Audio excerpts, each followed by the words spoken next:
Welcome back to Cottage Designs by Erin, where today we're going to be talking about the miniature quilts on my design wall behind me. These are all patterns by Shabby Fabrics, which is www.shabbyfabrics.com, and the name of this series is Vintage Blessings. So I became basically obsessed with this particular pattern line because I think they're so cute, and I like to have a new little quilt to hang up every month.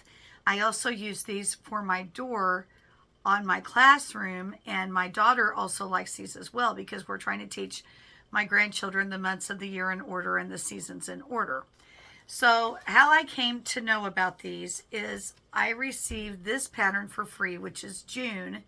My Quilt Guild was having a pattern swap. Someone donated this pattern. Notice it's not in the plastic sleeve. So all it has in here is the applique, and it's got fusible applique one side and hand applique on the other. Nice big glorious pieces. However, the directions were not with this, so I didn't know how big to cut the background. I didn't know what size the pinwheels were supposed to be. So I made it my personal goal in life to hunt down these patterns and make them. Well, after I made one, I was hooked, and then I wanted to make all of them because they're so much fun.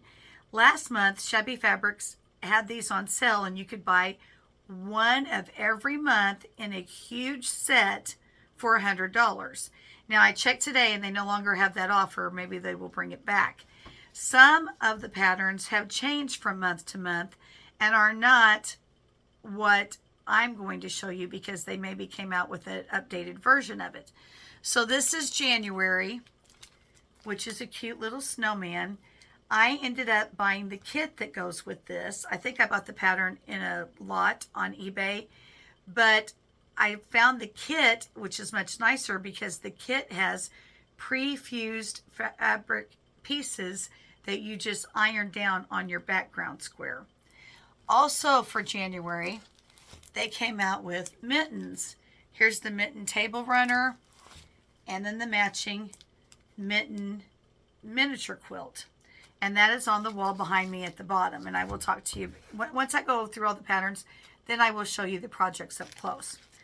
Now, in February, they have two. We have this cute little tulip pattern, but we also have a hanging heart. And they also make a table runner to go with this. That brings us to March. March has a leprechaun hat. Now, what is wonderful about making these patterns is once you make one, next month you already know how to make it because they're all made the exact same way. All the little pinwheels at the bottom are the same size. The background pieces you cut the same size, and then you applique down your top pieces. So this is March. This is one of my favorites. I haven't made this yet because I ended up buying the kit. But this is April, and it has a lot of really bright, beautiful colors. I'm a spring baby. My birthday is May 2nd. And so spring is my favorite time of year. I adore flowers and all the color. So spring is my favorite month. Next we go into May. And this is a basket of pansies, which is really darling. I will open this up and show you. I started this.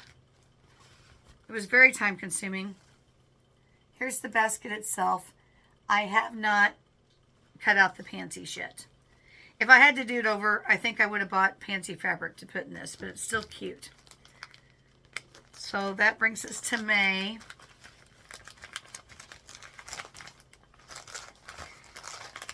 So May is pansies. June is the strawberries that I just showed you. Then we have for July a couple different options. They have this really cute watermelon and drink. It looks like you're having a nice summer outdoor picnic.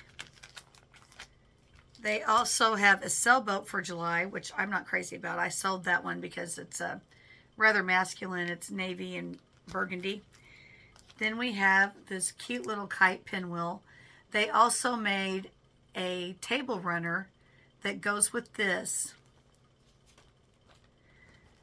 Okay, next that brings us to August. August is sunflowers. Very, very sweet. I haven't made it yet, but I would like to. Okay, then for September, they have a fall bird with leaves, or they have just the leaves. I'm not crazy about the bird. I don't know, I just don't like the shape of it or something. But here is September. Oh, and they also have a schoolhouse for September. I don't have that pattern. I'm not crazy about it either, but you can still buy the kit for that one on shabbyfabrics.com. Next we have October. And this is really cute. It takes a few hours to make. Maybe, I don't know, maybe 4 hours, but it's very, very adorable. And then November also goes back to the leaves. And then the end of the year for December, we have a candy cane. And we also have a sled. I prefer the candy cane because I don't know about how to do this little fine detail here unless you embroider it on. Okay, so now let me take the quilts down and show you.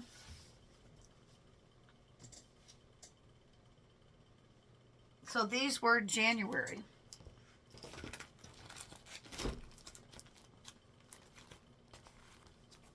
Which is this pattern.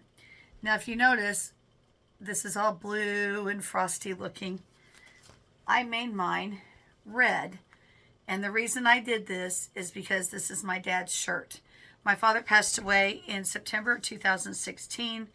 He was the absolute love of my life. And so I wanted to make something to commemorate him. And so I used one of his shirts to make the mittens and also for the background piece down here at the bottom. And then when I get this out, and if I make it red, I can leave it up through Valentine's Day as well. I put glued some little yarn up there to make it look like the mittens are hanging up to dry out. And there's some sweet little rickrack. So just because the pattern is blue, you can make it out of whatever you want, okay? Whatever your theme is for your house. All right, next we have July. I made this for my daughter, and this was the kit. I need to go back and quilt it some more. It's not heavily quilted enough up here, but you do get the idea. It turned out very, very sweet, and I put little buttons on the kite tail. Okay, and then that brings us to our current month coming up. We're going to have fall. So let me get the pumpkin pattern out and show you this. Now this, I had so much fun making this. Let me go into some detail about this. The background square is made out of Osanaburg, which is, it's used a lot of times in rag quilts. And it's kind of primitive looking. Then I used some old calicos for the pumpkins, the leaves. I used a stripe for the stem. I put a great big button on the top for the middle of the sunflower. And then I used this nice bright yellow and black fabric for the pinwheels. I made this in 2022. And I think I should go back and maybe glue or hand sew some little buttons in the center of that. I don't think I have the rest of these are not marked. I also made the mittens in 2022, so this must have been my thing in 2022. So this pattern is still available on shabbyfabrics.com, and let me show you what you will get. Woo, all my pieces are falling out. Lots and lots of pieces. I cut them out of tissue paper. So the inside, you will receive all the directions on how to get started. It tells you how to cut your background fabric. Next, it will give you instruction on how to make your pinwheels and what size to cut those. You will have to cut all your applique pieces out.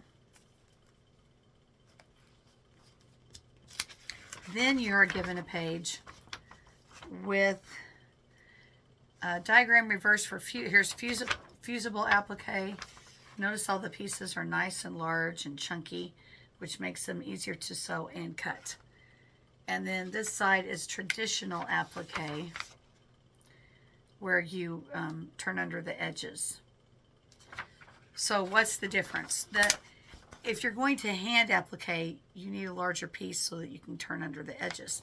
if you are going to machine applique, you can just cut out what's here and then zigzag stitch around it or use a buttonhole stitch. So all in all, I think these are just adorable. My daughter had a primitive Hoosier cabinet, and I gave her a little quilt hanger, and on the knob at the top of that Hoosier cabinet, on the where the sifter was at for the door, she would hang these for the seasons, and the boys just loved them, and I loved them. And then she sold the Hoosier cabinet, so I have custody now. I guess I've grandma custody of these little miniature quilts, but I want to make all of them. And I will tell you, if you're going to get into these, go to shabbyfabrics.com or go to eBay and see if you can find the kits with their laser cut pieces, because they are much easier to manage and they go together much faster. They also have thread options where you can buy the beautiful shiny rayon threads to be able to satin stitch around the outside edges of them if you prefer that. So I hope you learned something from my video day. I like to give you products to review and show you what I've been up to. And so I'm sure you'll be seeing more of these in the future, because it's my goal to make all 12 months. If you like my video, give it a thumbs up, like and subscribe. Check back later for more. Thank you.